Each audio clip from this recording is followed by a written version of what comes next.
أعوذ بالله من الشيطان الرجيم. بسم الله الرحمن الرحيم. السلام عليكم ورحمة الله وبركاته. إن الحمد لله نحمده ونستعينه ونستهديه ونستغفره ونتوكل عليه ونستلطفه. أشهد أن لا إله إلا الله وحده لا شريك له، وأشهد أن سيدنا محمدا عبده ورسوله وصفيه من خلقه وحبيبه. اللهم صل وسلم وزد وبارك على سيدنا وحبيبنا وعظيمنا وقدوتنا ومعلمنا ومخرجنا من الظلمات إلى النور، وعلى آله وصحبه والتابعين لهم بإحسان إلى يوم الدين. ثم أما بعد، Alhamdulillah, thumma alhamdulillah. Sama-sama kita merafak syukur kehadrat Allah Subhanahu wa taala kerana pada petang yang berbahagia ini kita dapat bersama sekali lagi untuk meneruskan kelas tafakuh kita ni, program Miftahul Ilmi daripada Lajnah Fiqh dan Usul Akademi Kajian Islam Universiti Melaya. Moga-moga apa yang kita lakukan ini mendapat perhatian daripada Allah Subhanahu wa taala. Lalu Allah Ta'ala membuka pintu hati kita untuk menerima cahaya ilmunya. Allah Ta'ala mengangkat darjat kita. Allah Ta'ala memberi ilmunya. Allah Ta'ala mengajarkan kita apa yang kita tak tahu. Allah Ta'ala menghilangkan daripada kita dosa-dosa kita. Ya, sama ada dosa besar maupun dosa kecil, insyaAllah. Saudara-saudari yang saya hormati, lagi saya kasih sekalian, kita petang ini nak sambung bicara berkenaan dengan kitab kita Safinatun Najah. Safinatun Najati li siapa nama pengarangnya, li Al-Alim Al-Allamah Al-Arif Billah Al-Syekh Salim bin Abdullah Ibn Sumaid Al-Hadrami Al-Syafi'i radhiyallahu ta'ala anhu. Baik, pada minggu yang lepas kita sudah masuk ke mukaddimahnya, iaitu musannif memulakan dengan Bismillahirrahmanirrahim. Cuma pada minggu yang lepas saya beritahu kita tak ceritakan tentang pengarang pensyarah kita. Kita telah terangkan siapa itu penulis kita ini. Kita telah terjemahkan siapa itu Syekh Salim bin Abdullah ibn Sumaid Al-Hadrami Al-Syafi'i. Tapi kita tak ceritakan tentang terjemah Syekh Muhammad An-Nawawi Al-Jawi Al-Bantani Al-Syafi'i. Satu hal yang kita kena tahu dan kita kena banggakan, kitab yang dipaparkan di hadapan kita ni, tu di layar, ya, di syashah, itu kitab yang disyarahkan oleh anak Jawi kita, orang Melayu kita. Namanya siapa? Namanya Syekh Muhammad An-Nawawi Al-Jawi. Al-Jawi itu makna nisbah pada tanah Jawi ni lah. Al-Bantani, ya, nisbah pada bumi Bantan di At-Tanari, di wilayah At-Tanari di Indonesia. Al-Syafi'i, yang bermazhab Syafi'i. Okey. Dia digelar sebagai Abu Abdul Mu'ti. Kalau boleh yang siapa tu, saya tak nampak tulis namanya. Ya, namanya Asin. Oh, pelik namanya. Boleh undur ke muka surat 7, surat 7. Kita nak tengok sepintas lalu muka surat 7. Pengenalan ringkas kepada Syekh An-Nawawi, Muhammad An-Nawawi Al-Bantani. Sini. So dia mati pada tahun 1316 Hijriah. Bersamaan 1898 Hijriah. So dia orang yang kurun ke 19. Masya-Allah, tabarakallah. Okey. Dia digelar sebagai Abu Abdul Mu'ti. Dia dilahirkan di Indonesia, kemudian pergi ke Mekah masa dia kecil lagi. Ya, duduk di Mekah selama beberapa tahun, membesar di Mekah. Ya, banyak ilmu. Ya, dia belajar dengan banyak para masyayikh dan dia suka beli kitab, simpan iktana kutuban kathiratan. Dia beli kitab dan simpan banyak kitab, ya, dan dia suka, ya, berusaha mencari ilmu dan berjumpa dengan para masyayikh untuk mendapatkan ilmu.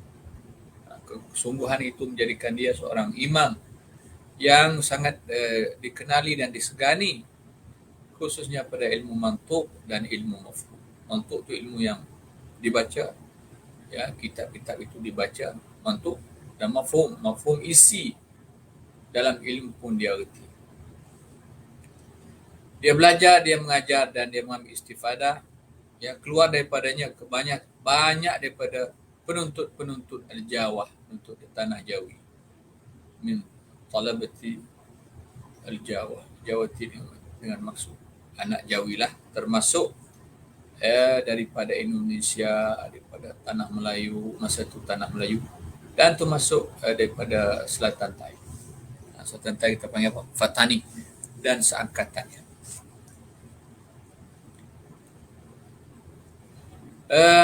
Kelas dia wadarsuhu yahtawi ala mi'atai. Kelas dia merangkumi 200 pelajar ataupun lebih satu masa. Okey. Fa masya-Allah tabarakallah. Acap kali dia berulang alik ke Mesir dan juga ke Syam untuk berjumpa dengan para afadil, para ulama-ulama yang terkenal, dan mendapat ijazah ilmu daripada para ulama di Syam maupun di Mesir, termasuk di Palestin. So dia tak ada kerja lain kecuali mengajar, ambil istifadah daripada para ulama dan kitab, menulis dan beribadah. Okey. Bersama ma'atab'in araqqa minan nasim, dia, ya, bersama dia seorang yang muka dia sedap tengok. Okey.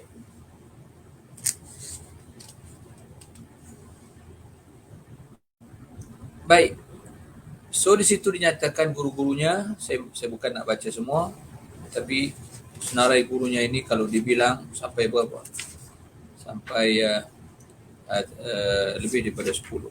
So dia bilang di sini bilang guru-gurunya yang besar-besar. Okey. Kemudian karangan dia punyalah banyak, masya-Allah tabarakallah. Ini ulama Jawi kita bukan main-main, ya. Sekarang ni nak cari ulama Jawi kita yang macam ni tak berapa nak ada. Okey. Tak berapa nak ada.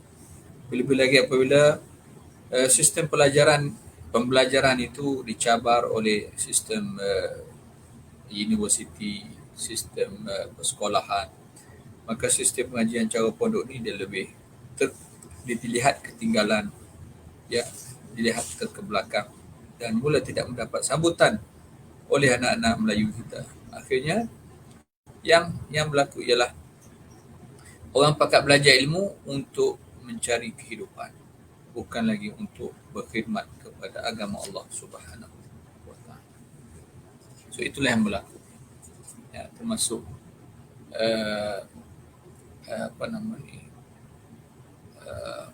pensyarah, ya, ada kata. So tidak terlepas daripada maksud-maksud yang sama. So sini berat kalau kita nak bincangkan, walaupun ruang untuk ikhlas itu sangat besar, ya, yang boleh kita guna ruang-ruang itu untuk mendapat keikhlasan, ya, daripada Allah Subhanahu wa taala. Dari yang saya hormati, kitabnya banyak, ada puluhan kitab, bahkan ratusan kitab yang ditulis oleh Syekh Muhammad An-Nawawi Al-Bantani. Okey. Sehingga Syekh alimnya dia Alimnya dia masa saya budak-budak dulu. Okey, masa saya budak-budak dulu. Ya, telefon. Halo. Ya,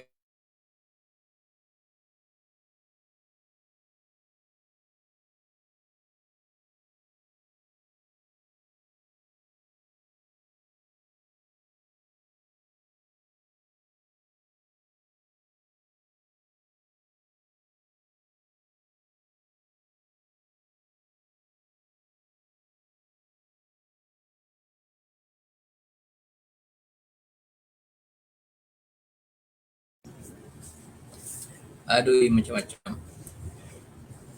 Scammer. Dia nak tipu aku. Aku lipat lah. So tak sampai 1 saat aku lipat. Cabut lari dia. Saya cakap apa? Saya cakap ada, oh, daripada Yayasan Nia, dia pernah telefon saya sebelum ni. Oh, dah telefon. Dah telefon. So maaf saya ada kerja sekarang. Kalau saudari berminat, saudari telefon balik. Letak terus dia. Okey. So ada puluhan kitab, bahkan hampir ratusan kitab yang ditulis oleh Syekh Muhammad An-Nawawi Al-Bantani kita ini. Ya, sebahagiannya ada tersimpan di Indonesia, di pondok-pondok Indonesia, dan sebahagiannya ada yang hilang. Di Malaysia kita ni sebahagiannya sampai ke guru-guru kita di pondok-pondok dan sebahagiannya tak sampai. Okey.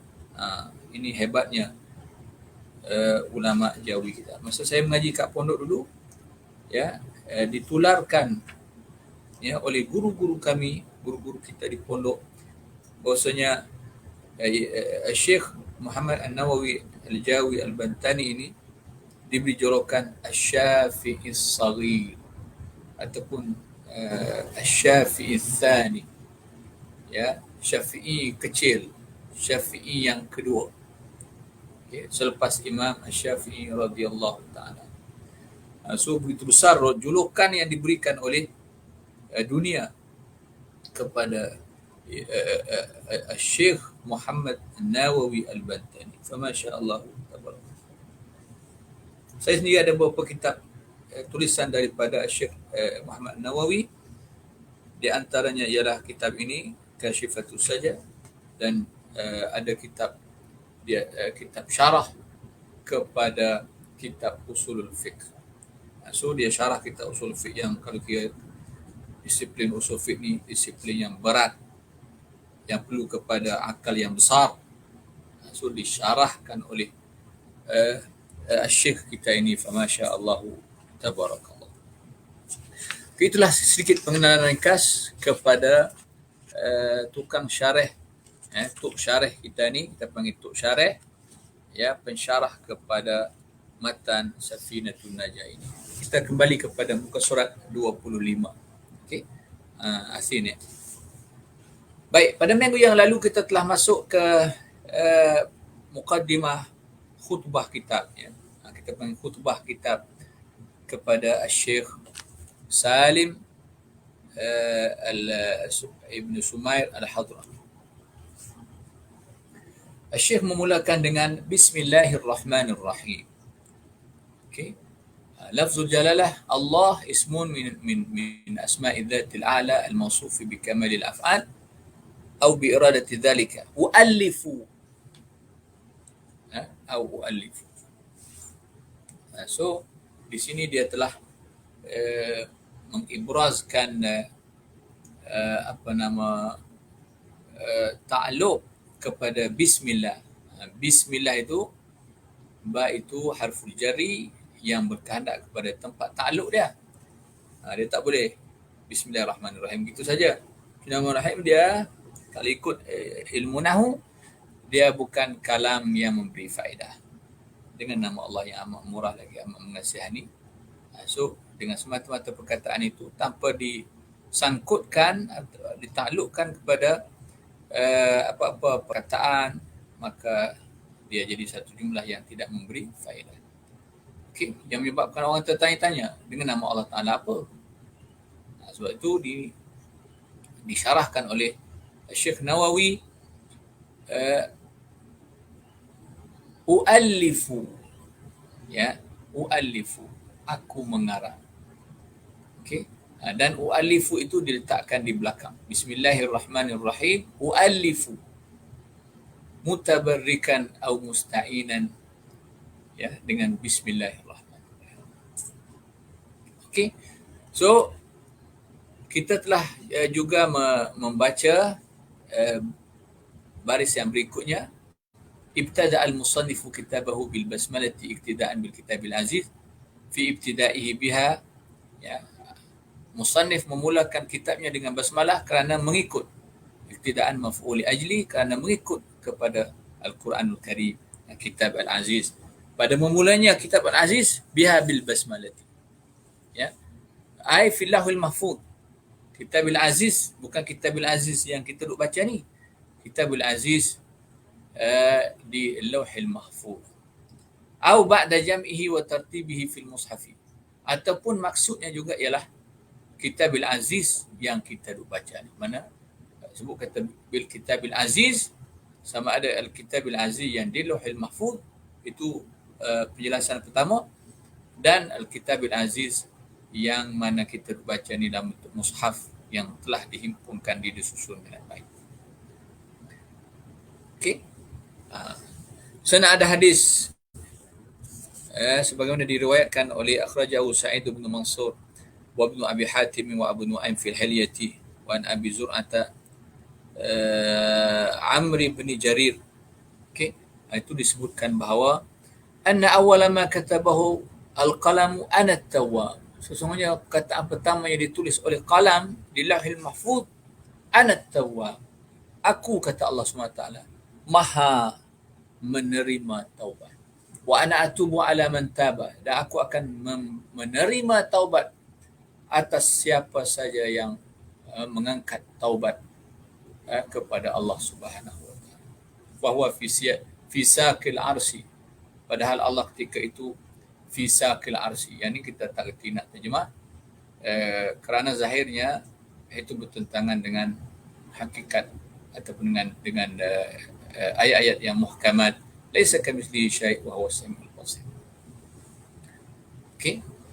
Wa imtithalan wa ita'atan li amrihi sallallahu alaihi wasallam fi qawlihi, wa imtithalan itu ataf kepada iktidaan bil kitabil aziz, wa imtithalan dan menjunjung, wa ita'atan dan taat li amrihi nabi kerana perintah Nabi sallallahu alaihi wasallam fi qawlihi, pada sabdanya Nabi sallallahu alaihi wasallam, awwalu ma katabahu al-qalamu, kataan pertama yang ditulis oleh qalam, bismillahirrahmanirrahim.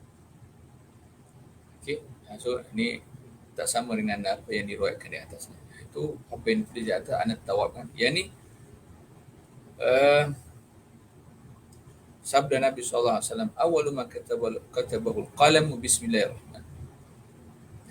Maka Nabi kata, fa idza katabtum kitaban faktubuha awwalahu. Apabila kamu tulis satu buku, satu kitab, satu himpunan hukum hakam, kitaban kembali pada himpunan hukum hakam, perbahasan, faktubuha awwalahu, maka tulislah basmalah ini di awalnya, ya, awal kitab itu.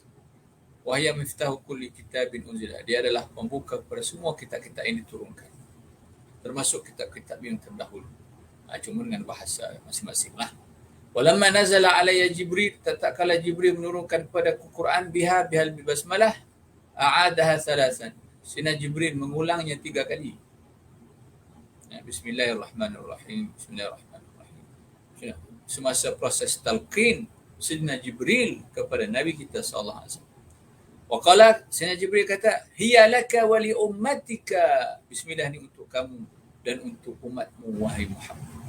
Famurhum la yada'uha fi syai'in min umrihim, maka perintahkanlah mereka itu supaya tidak meninggalkan bismillah ini pada setiap perkara dalam urusan mereka.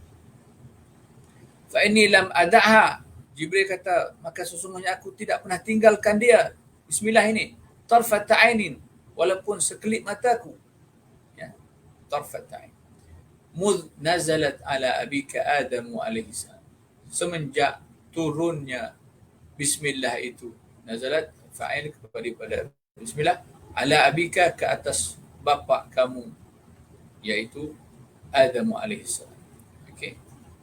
So Adam itu sama ada kita kita i'rab dia khabar pada mubtada mahzuf ala abika wa huwa Adam alaihissalam. Okey. Ataupun kita boleh baca dengan Adam alaihissalam. A'ni Adam alaihissalam. Itu. Wa kadzal malaikat. Demikian juga para malaikat. Para malaikat tidak tinggal mengucapkan bismillahirrahmanirrahim semenjak diturunkan kepada Nabi Adam alaihi salam. Itu hebatnya bismillah. So, musannif memulakan kitab dia ni dengan bismillahirrahmanirrahim kerana iktidaan bi kitabil aziz, kerana imtithalan wa ita'atan li amri Nabi sallallahu alaihi wasallam. Ya, Nabi kita suruh perintahkan kita. Ya, kalau kita nak tulis apa-apa, tulislah start dengan bismillahirrahmanirrahim. Tapi walaupun bagaimanapun, hati-hati. So kita tak maulah sampai semua benda yang kita tulis tu ada bismillah. Pastikan benda yang kita tulis tu benda yang manfaat dan benda itu kita simpan. Tidak dibuang, tidak disepahkan. Kerana apabila kita tulis bismillahirrahmanirrahim, maka ada hak kita dengan apa yang tertulis itu. Okay? So kita tak mau apa yang kita tulis, kemudian benda itu diletakkan di tempat yang tidak sewajarnya. Kita tulis bismillahirrahmanirrahim, tapi duduk selerok bawah meja. Ya, kita tulis bismillahirrahmanirrahim, tapi duduk rata-rata tahu mana. Ya, tidak letakkan tinggi. Tidak letakkan di kertas-kertas tulisan-tulisan buku-buku yang sewajarnya. Ya, itu tak boleh. So walaupun Nabi perintah kita suruh tulis bismillah kalau nak tulis apa-apa, maksud ini ialah tulis benda-benda yang berfaedah, benda-benda yang baik. Ya, kalau kertas conteng-conteng tu, janganlah dia tulis bismillah wa nama Allah kan nama Nabi kita. So takut-takutnya dia jadi apa? Dia jadi memperkecil, mempermainkan nama Nabi kita, nama Allah Subhanahu wa taala. Bismillahirrahmanirrahim dan seumpamanya. Ayat Quran pun begitu juga. Kalau ada tertulis sebelum-sebelum ini dan kita rasakan dia tidak perlu, ya kita rasakan dia kita membanyakkan simpanan barang, simpanan kertas, simpanan buku di rumah kita, maka kita kena uruskan tulisan-tulisan ini dengan baik. So hati-hati. Biasa orang tulis khat kan, belajar tulis khat, duk berlatih tulis khat tu, duk tulis bismillahirrahmanirrahim, masya-Allah, subhanallah, la haula wala quwata illa billah, apa semua. So buat sekali tak menjadi, kona ni kena khat rakaat, khat nasah tak menjadi, so lipat-lipat gulung gupa-gupa tu, tu jangan. So kena uruskan dengan baik. Okey, kita duk menghafal Quran, antum ada hafalan Quran di SEM ini. So untuk mengukuhkan hafalan, kita kukuhkan dengan penulisan. Apa yang kita hafal itu kita tulis. InsyaAllah. Kalau kita boleh tulis apa yang kita hafal, dia akan mengukuhkan hafalan kita. So kena menghafal Quran bagi kukuh, kena tulis. Sebab tu di sekolah-sekolah tahfiz ada tulisan ayat, dia panggil. Buku khas yang disediakan oleh pihak sekolah untuk tulisan ayat. So budak-budak hafiz kena tulis ayat yang dihafal supaya harapannya tulis itu mengukuhkan hafalan mereka. So hati-hati dalam menulis sebegini. Kalau benda itu sudah kita yang tak menjadi, yang dah comot, yang dah kotor, yang tak tahu nak letak dah, yang terlalu banyak sangat, yang memang tujuan nak dilupuskan, Quran-Quran yang lama, mushaf-mushaf yang lama, kitab-kitab agama, kitab fiqh, kitab tauhid yang lama-lama. So mesti kita uruskan dengan baik. Sudah tentu dalam tu ada nama Allah, ada nama Nabi kita Muhammad, ada ayat-ayat Quran kan, ada hadis-hadis Nabi alaihi salatu wasallam, maka uruskannya dengan baik. Sama ada kita menanamnya di tempat yang selamat atau bukit yang tidak akan dilangkahi oleh manusia, tidak dilangkahi binatang, kita kuburkannya dengan baik, ataupun kita bakar dia, ya, dan abunya kita buang ke dalam laut ataupun dalam sungai-sungai yang besar, sungai yang mengalir, Ya. Kalau dalam tasik tu takut dia tak mengalir pula. Okey, tasik war city, jangan. Sebab tasik war city tu airnya tohor aja. Cetek aja airnya. Jangan buang dalam tu. Okey. Buanglah di sungai-sungai yang besar. Sungai Kelang. Tapi Sungai Kelang kotor. Sungai Kelang tu kotor, cemar-cemar, tak boleh. Tak sesuai dengan kemuliaan abu, ya, Al-Quran, abu nama Allah, abu. No, tak boleh. So kita buang di sungai-sungai yang bersih, yang mengalir menuju ke laut, ya, ataupun buang di laut, ya. Itu ikut pandailah dah ke mana. Baik. Itu cerita tentang tulisan-tulisan. So jangan buat mudah-mudah dengan benda ni. Wa fi riwayatin, dalam riwayat lain, idza katabtum kitaban faktubu fi awwalihi bismillahirrahmanirrahim. Kalau kamu tulis satu kitab, satu himpunan benda-benda, maka tulislah di awalnya. Nabi kata bismillahirrahmanirrahim. Wa dza katabtumuha faqra'uha. Dan itu yang kamu tulis, maka kamu baca dia. So apabila kita tulis, kita akan baca. Orang akan tengok apa tulisan kita tu, orang akan baca. So dapat pahala, kita dapat pahala, ya, orang baca pun dapat pahala. Kemudian yang orang baca dengan sebab kita yang tulis, maka kita pula dapat pahala. Okey, adalu alal khairi kafa'ili. Wa ruwiya anhu sallallahu alaihi wasallam annahu qala takhallaqu bi akhlaqillah. Ya. Berakhlaklah kamu dengan akhlak Allah Subhanahu wa taala. Wala syakka anna 'adatahu ta'ala fi ibtida'i kulli suratin al-ityanu bil basmalati siwa bara'ata ay at-taubata fa nahnu ma'muruna bih. Ada hadis yang diriwayatkan, ya, hadis ni kalau nak dikeluarkan jadi panjang, iaitu hadis takhallaqu bi akhlaqillah. Hadis ini popular, masyhur, ya, meniti di bibir-bibir penceramah agama. Berakhlaklah kamu dengan akhlak Allah Subhanahu wa taala, maka tidak ada syak lagi bahwasanya adat Allah Subhanahu wa taala menjadi kebiasaan Allah Subhanahu wa taala pada memulakan setiap surah. Ya, tidak ada syak lagi bahwasanya sudah menjadi adat kepada Allah Subhanahu wa taala, ya, dalam memulakan setiap surah al-ityanu bil basmalati. Tuhan Allah Subhanahu wa taala akan mendatangkan dengan basmalah. Siwa bara'at at-taubata, kecuali surah Bara'at, surah At-Taubah sebagaimana yang kita tahu. Fa nahnu ma'muruna bihi, maka kita pun diperintahkan dengannya, dengan berakhlak dengan akhlak Allah Subhanahu wa taala. So kita nak buat apa-apa benda yang ada manfaat, maka hendaklah kita mulakan dengan bismillahirrahmanirrahim. Okey. Wa amalan ni pun masih lagi ataf kepada ibtidaan yang belakangmu. Ibtidaan wa apa dia, tak ingat tu. Ibtidaan wa imtithalan wa ita'atan li amrihin nabi sallallahu alaihi wasallam, li amrin nabi, wa amalan, dan beramal. Bi hadis Abi Dawud, yang beramal dengan hadis, ya, yang diriwayatkan oleh Imam Abi Dawud, wa ghairihi, dan lain-lainnya. Disebut itu di Musnad Imam Ahmad. Kullu amrin, bukan imri'in, ya, tersalah. Kullu amrin dzibalin la yubda'u fihi bi bismillahirrahmanirrahim fahuwa abtaru. Setiap benda yang ada manfaat tidak dimulakan padanya, pada benda itu, dengan ucapan bismillahirrahmanirrahim, maka dia abtaru. Au aqta'u, ataupun dalam riwayat lain aqta'u, atau dalam riwayat lain ajzamu, dengan makna terputus daripada barakah, ya, terputus daripada keberkataan. Wal balu asy-syarafu wal 'azamatu awil halu. Maksud dalam hadis tu kullu amrin dzibalin. Apa makna dzibalin?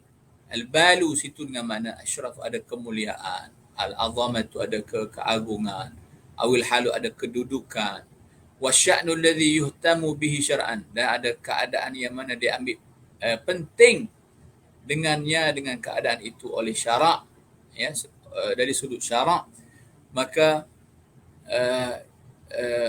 kalau tak dimulakan keadaan-keadaan ini ya dengan bismillah maka dia jadi terputus.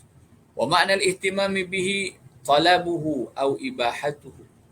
Makna ihtimam dengannya dengan sesuatu benda, satu keadaan itu ya menuntutnya ataupun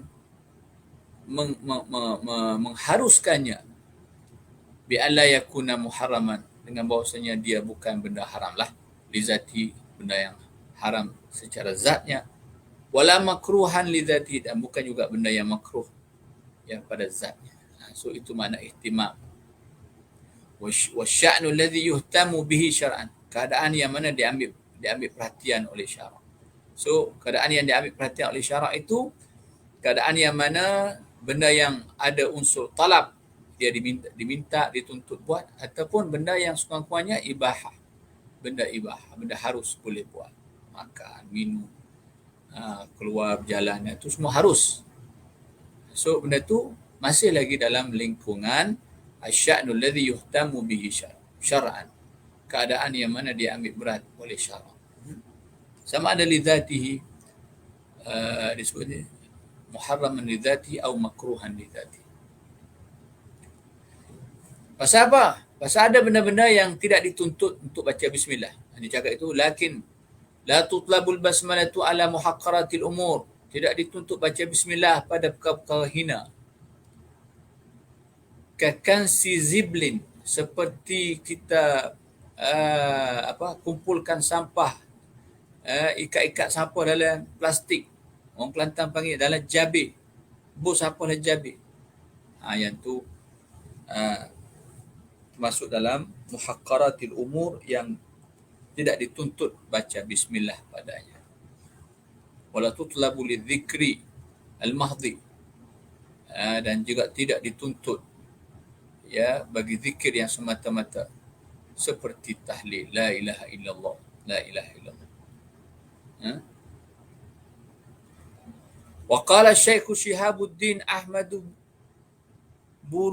Burusulli al-Misri al-Syafi'i al-mulaqabu bi Amirata, itu nama gelaran dia.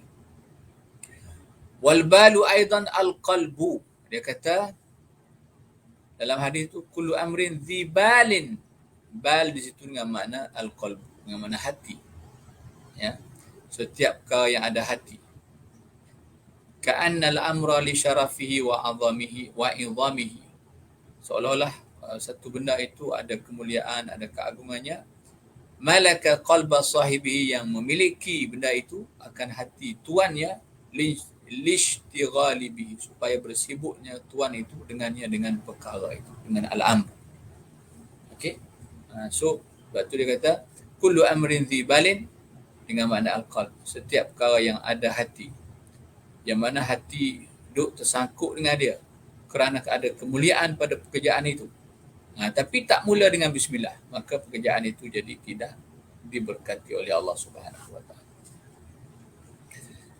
Wa fi qawlihi, ni syarah kepada hadis di atas, fihi, ya, pada firman, bukan firman, pada sabda Nabi, kullu amrin dhi balin la yubda'u fihi, situ fihi tu, pada hati, la yubda'u fihi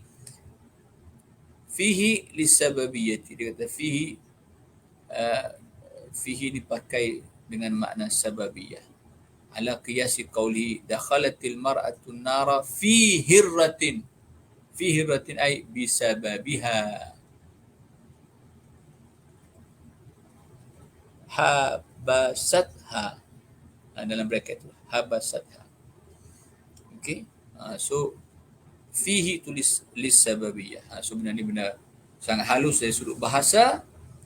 So kalau kita biasa dengar ba saja yang sababiyah ni. Okey, ba saja yang sababiyah. Rupanya fi pun ada juga sababiyah. Ya, seperti ala qiyasi qaulihi, ya, kerana qiyas pada sabda Nabi sallallahu alaihi wasallam, dakhalat imra'atun an-nar, masuklah oleh seorang perempuan akan neraka, fi hirratin ay bisababiha, dengan sebab anak kucing. Anak kucing. Hasabatha, yang mana anak kucing itu dia kurung dalam buah saji ke macam tu lah, lebih kurang, ya, yang menyebabkan lepas tu dia tak ingat, ya, mati kawan tu, ya, bawah saji tu, bawah kurungan itu. Maka perempuan ini, ya, dianggap masuk neraka kerana menganiayai binatang yang dihormati oleh Allah Subhanahu wa taala. Jadi dihormati dalam agama. Wa hiya mura'atun min Bani Israil. Dan cerita ni berlaku bukan zaman Nabi SAW, ya, walaupun dia diceritakan pada zaman Nabi, tapi dia adalah perempuan Bani Israel yang cerita lama lah. Okey. So fi hirratin itu, ya, menjadi kias kepada fihi. Fihi dengan makna sababiyah. Maknanya tiap-tiap perkara yang punyai kepentingan dalam agama, sekurang-kurangnya benda tu benda harus, tapi tidak dimulakan padanya, tidak dimulakan dengan sebabnya, dengan sebab nak buat benda yang ada kepentingan dalam agama itu, walaupun benda harus, tak dimulakan dengan Bismillahirrahmanirrahim, maka dia akan terputus. Okay, terputus apa nanti tengok lepas. Al-abtaru maqtu'udz dzanabi, terputus dia punya ekor. Itu dia sebut bahasa yang.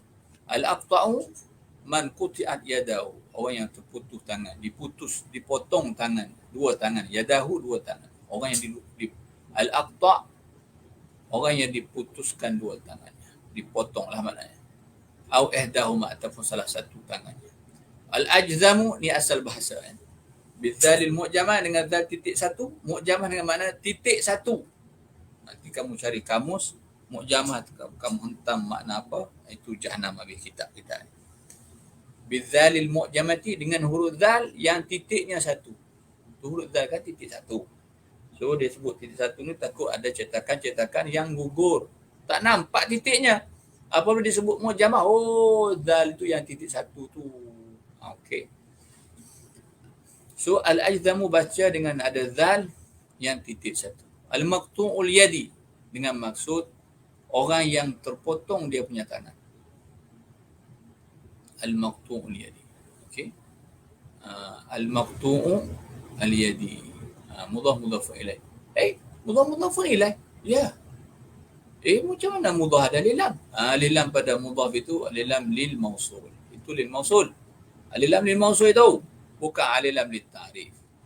Ya, alilam apabila masuk pada isim fa'il, isim maf'ul, alilam itu kita panggil alilam lil mausul. Sini isim maf'ul lah kan? Maqtu', al-maqtu'ul yadi, dengan makna alladhi quti'a yaduhu, orang yang dipotong tangannya.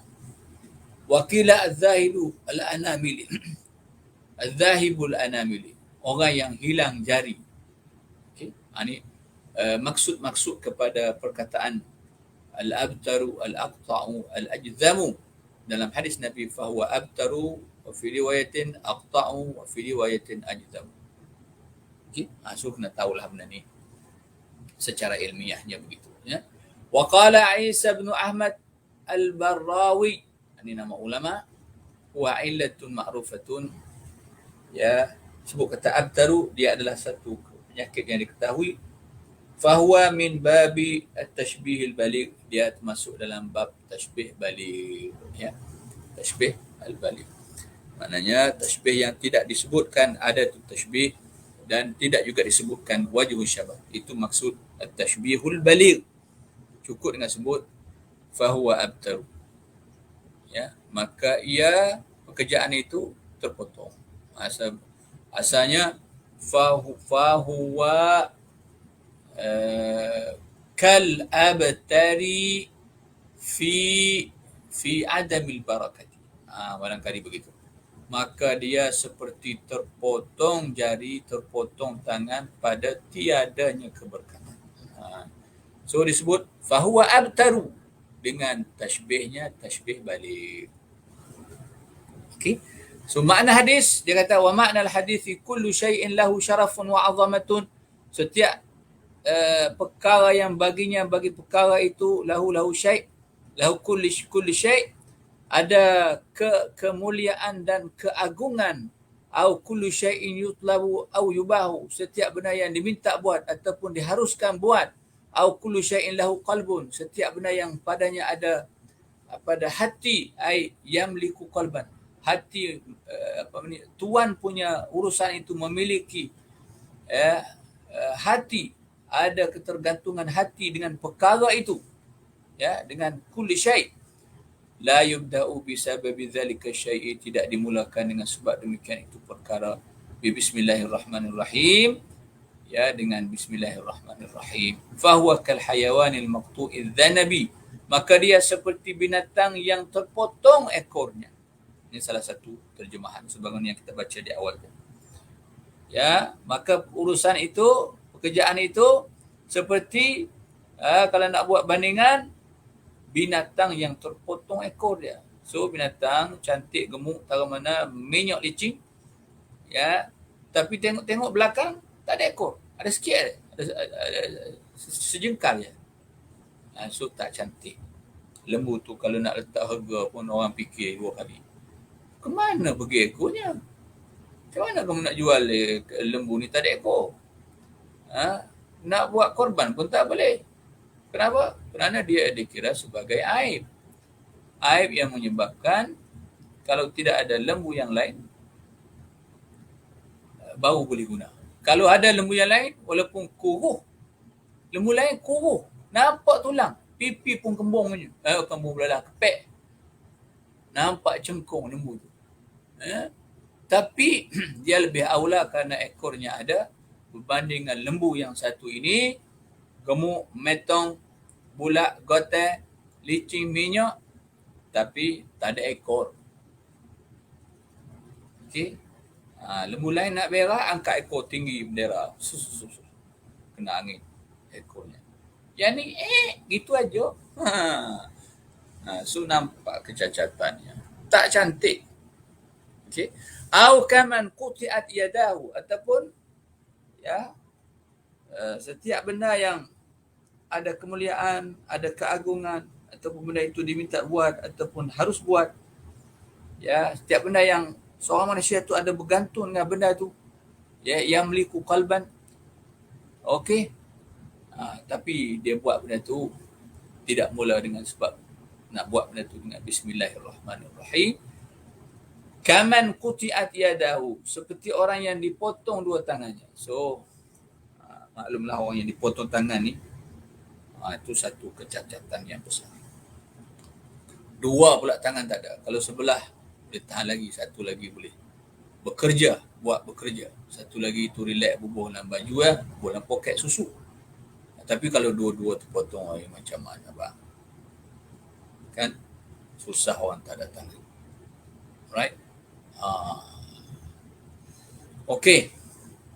So pekerjaan yang tidak dimulakan dengan bismillah ni seperti orang yang tidak ada tangan. Dua-dua tangan dia terpotong. So banyak kecacatannya. Okey.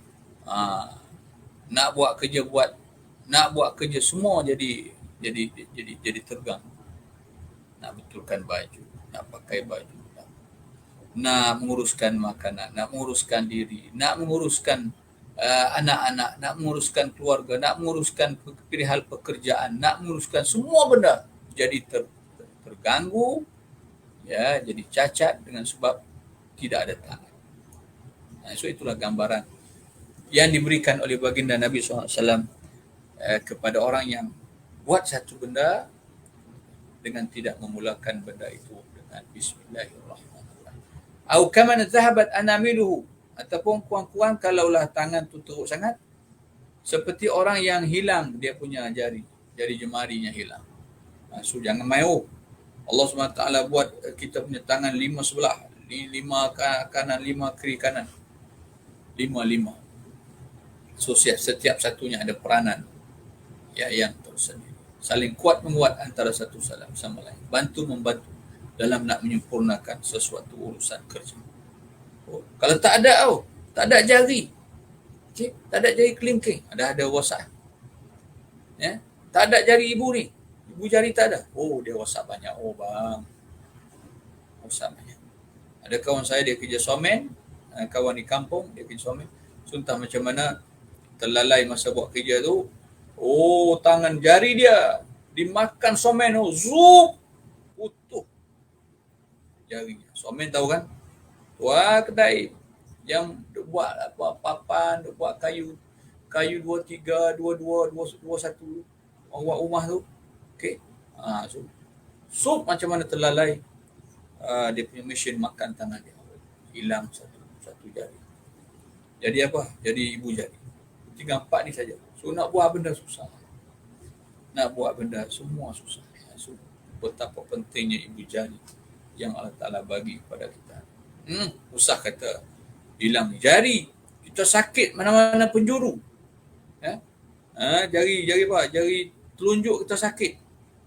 Ya. So kita nak buat benda tak boleh dah. Nak buka botol, nak ikat tali, nak pulah motor, nak drive kereta, nak pakai benda tu, nak uruskan benda. Tak lah habis dah. Dengan sebab sikit aja. Ada bengkak di jari telunjuk. Jejah dah. Itu hebatnya kuasa Allah Subhanahu Wa Taala. Allah Taala buat manusia ni ahsani taqwim, dengan sebaik-baik kejadian. Okey. Wasa apa-apa saja terganggu kita punya kerja buat kita sehari-hari. Baik. Au kaman dhahabat anamiluhu au kaman bihi juzamun fi naqsihi wa aibihi syar'an wa in tamma hissan. Ataupun seperti mereka yang padanya, yang dengannya ada juzam, ada penyakit kusta. Ya. So orang yang buat satu benda yang ada bal, ada kemuliaan, ada keagungan, benda-benda yang diminta buat, ya, sama ada yang wajib maupun yang sunat, ataupun benda itu benda harus, ya, ataupun benda yang kita ada kecenderungan hati memilikinya, kita nak buat projek, kita nak buat bernamish, kita nak buat program kebajikan, kemanusiaan apa semua, tapi kita tak mulakan dengan bismillahirrahmanirrahim. Seperti orang yang ada penyakit kusta. Ya.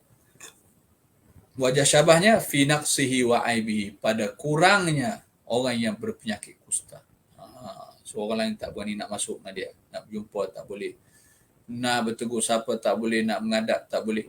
Walaupun dia tu orang yang kedudukannya tinggi, orang besar, orang berpengaruh, orang ada ilmu banyak, tapi tiba-tiba berpenyakit kusta, maka penyakit itu menyebabkan orang itu berada dalam kekurangan yang banyak. Wa aibihi, dan juga keaibannya.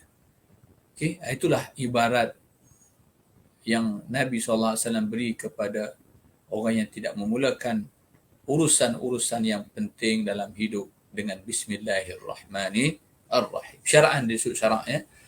Atau kaman bihi juzamu fi naqsihi wa aibihi, syara'an menurut pertimbangan syarak. Wa in tamma hissan, sekalipun dari sudut zahir nampak sempurna. Wa in tamma, sekalipun sempurna urusan itu. Tamma kullu syai'in. Rujuk dhamir kembali kullu syai'. Hissan. Hissan hal kita kata hal keadaan, bukan hal ya. Hissan ni mamnu' min mansubun binazil khafi juga. Sekalipun sempurna setiap urusan itu, hissan ai fil hissi, pada pandangan zahir. Sekalipun nampak urusan yang kita buat tu clear je, cantik je, licin je, elok je, ya, tapi oleh kerana kita tak mulakan dengan bismillahirrahmanirrahim, pada hakikatnya, ya, pekerjaan kita yang kita lakukan tadi ada sikit aib, ada kecacatan, seperti contoh-contoh yang diberikan sebagaimana di atas, seperti haiwan yang terpotong ekor, seperti orang yang tidak ada tangan, seperti orang yang hilang jari, seperti orang yang berpenyakit kusta. Ya, hakikatnya begitu. Walaupun secara zahirnya pekerjaan yang dia lakukan itu sempurna, cantik, elok. Okey. Itu lebih kurang cerita kita ini. واختلف في البسملة هي الآية هل هي آية من الفاتحة ومن كل سورة. Maka kita sambung sikit lagi. Dan dikhilafkan pada ucapan bismillah itu, apakah dia satu ayat daripada Fatihah dan daripada setiap surah, atau ada persoalan. Fa'inda Malikin annaha laysat ayatan min al-Fatihati wala min kulli suratin. Maka di sisi Imam Malik, bismillah itu bukanlah dia ayat daripada Fatihah dan bukan juga ayat daripada setiap surah. Wa inda Abdullah bin al-Mubarak, di sisi seorang lagi tabi'in namanya Abdullah bin al-Mubarak, annaha ayatun min kulli suratin, dia adalah ayat pada setiap surah. Wa inda Syafi'i annaha ayatun min al-Fatihati wa taraddada fi ghairiha. Ya, di sisi Imam Syafi'i dia kata bismillah ni anna al-basmalah adalah satu ayat daripada Fatihah. Adapun di surah-surah yang lain wa taraddada fi ghairiha, dia ada sikit taraddud, ya, ada tidak berapa cerak pada surah-surah yang lain.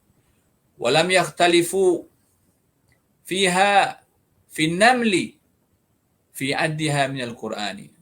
Dan para ulama tidak berselisih, berarti mereka sepakat fiha fil basmalah fi namli pada surah An-Namlu. Mana surah An-Namlu? Puteri Balqis, pemilik kerajaan Sabah, apabila dijatuhkan surat oleh si Hudhud, maka dia pun buka surat tu, dia baca. Okey, dia baca. So dalam surat tu ada tertulis surat daripada Nabi Sulaiman. Nabi Sulaiman kata alla ta'alu alayya wa'tuni muslimin. Sebelum tu apa nama ni, tak ingat kepala ayat dia tu.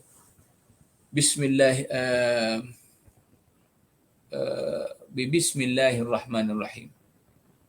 Okey, alla ta'alu alayya wa'tuni muslimin. Tak ingatlah perkataan depan tu. Siapa boleh bantu saya? Ataupun antum mudahnya rojok Quran masing-masing, buka dalam aplikasi. Masa ni saya tak datang. Okey. Lepas ni dia datang lah. Lepas ni molek-molek dia mari. Okey, masa ni tak datang, nak macam mana? Rezeki kita masa ni tak datang. Nak kata apa? Okey.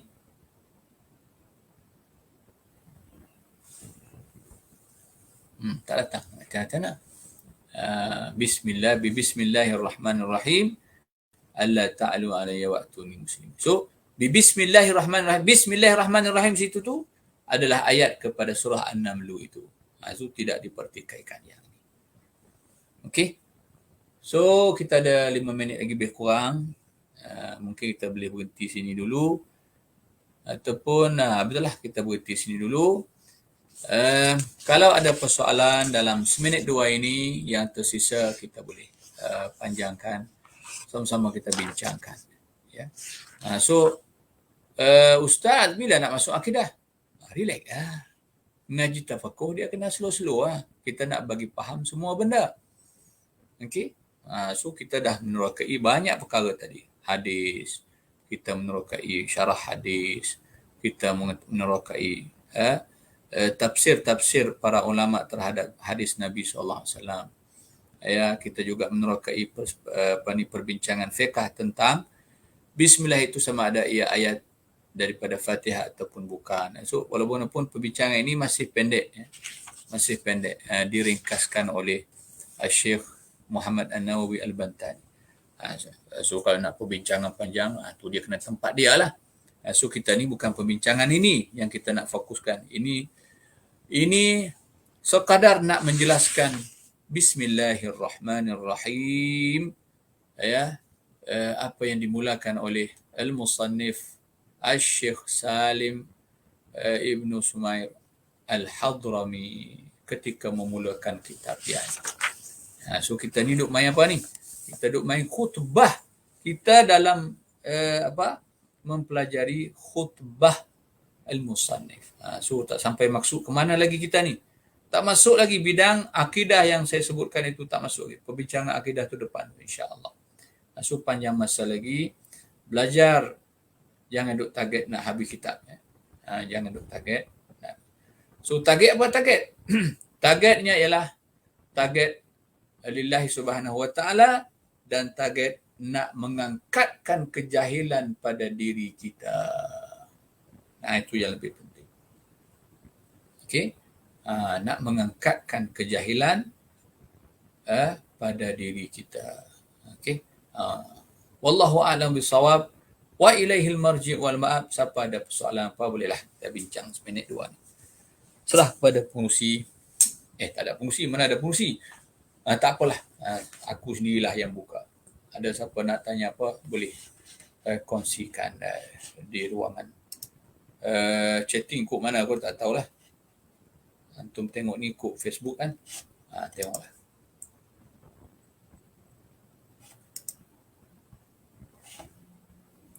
Tak ada soalan Semua orang dah nak muntah dari ni belajar banyak. So malah nak fikir soalan dah. Begitu So kalau tak ada soalan, kita break dulu.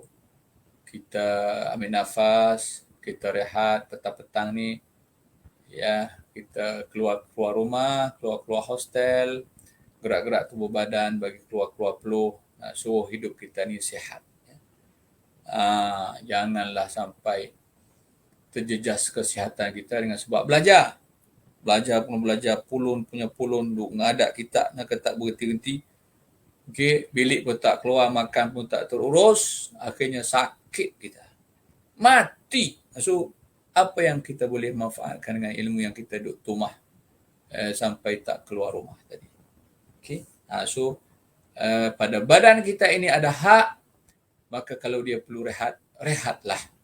Kalau dia perlu melompat untuk keluarkan sedikit peluh, untuk bagi jalan darah berjalan dengan baik, maka pergilah jogging. Ya. Pergilah gerak-gerak tubuh badan. Lagi bagus sapu sampah di college masing-masing. Bagi peluh sikit. Alright. Wallahu a'lam bissawab. Wa ilaihil marji'u wal ma'ab. Wa sallallahu ala sayyidina Muhammad wa ala alihi wa sahbihi wa baraka wa sallam. Walhamdulillahi rabbil alamin. Assalamualaikum warahmatullahi wabarakatuh.